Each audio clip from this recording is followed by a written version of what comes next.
En France, plus de 3 millions de personnes souffrent de la BPCO, la bronchopneumopathie chronique obstructive, une maladie respiratoire qui réduit le flux d'air et cause de graves problèmes de santé.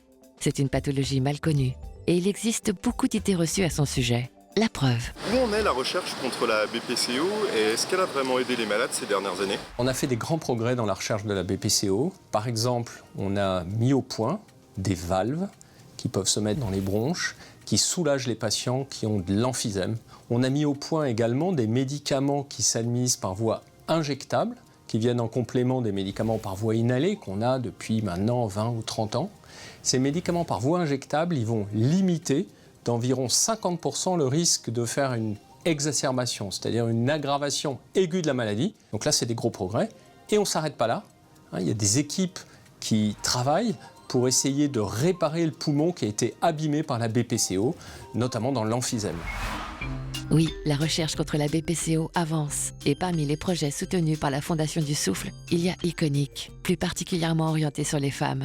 Présentation avec le docteur Maëva Zisman, pneumologue, qui dirige cette étude. Le projet de recherche Iconic sur lequel nous travaillons depuis quelques années s'intéresse à évaluer l'atteinte de la BPCO à un stade très précoce.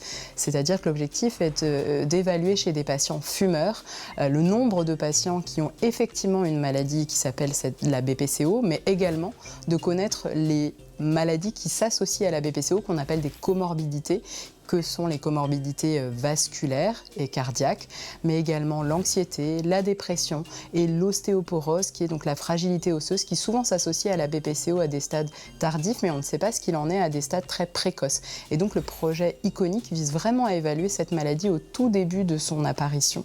L'objectif de cette étude est également d'évaluer précisément l'atteinte de la BPCO parmi les femmes par rapport à l'atteinte parmi les hommes. Et le financement justement de la Fondation du Souffle nous a permis d'avoir l'ampleur nécessaire au projet pour pouvoir justement évaluer assez de patients pour pouvoir mieux comprendre cette maladie.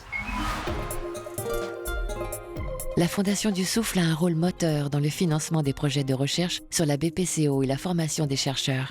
Ces dernières années, plus d'1 million d'euros ont aidé des chercheurs à avancer sur les maladies respiratoires. Mais quel type de projet finance la Fondation ? La réponse du professeur Pascal Chanez, pneumologue et président du conseil scientifique. Les projets qu'on finance, c'est essentiellement des projets sur le vieillissement des cellules alvéolaires épithéliales. Dans la BPCO, on a une destruction des espaces alvéolaires qu'on appelle emphysème et on essaye de comprendre comment ces structures alvéolaires disparaissent. On a une relation entre les petits tubes qui amènent l'air jusque dans les alvéoles, qu'on appelle des bronchioles. Et le revêtement épithélial de ces bronchioles est à l'origine potentielle de leur disparition.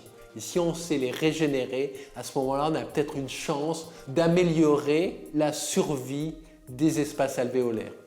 Nous avons des pistes prometteuses au laboratoire. Le nerf de la guerre, c'est l'argent. Donnez. La recherche contre la BPCO progresse rapidement et la Fondation du Souffle a un rôle moteur avec des investissements de près d'1 million d'euros par an. C'est l'un des premiers financeurs en pneumologie. Retrouvez d'autres conseils sur le site de la Fondation du Souffle, lesouffle.org. Et vous, comment va votre souffle? Pour le savoir, rendez-vous sur notre site pour faire le souffle test.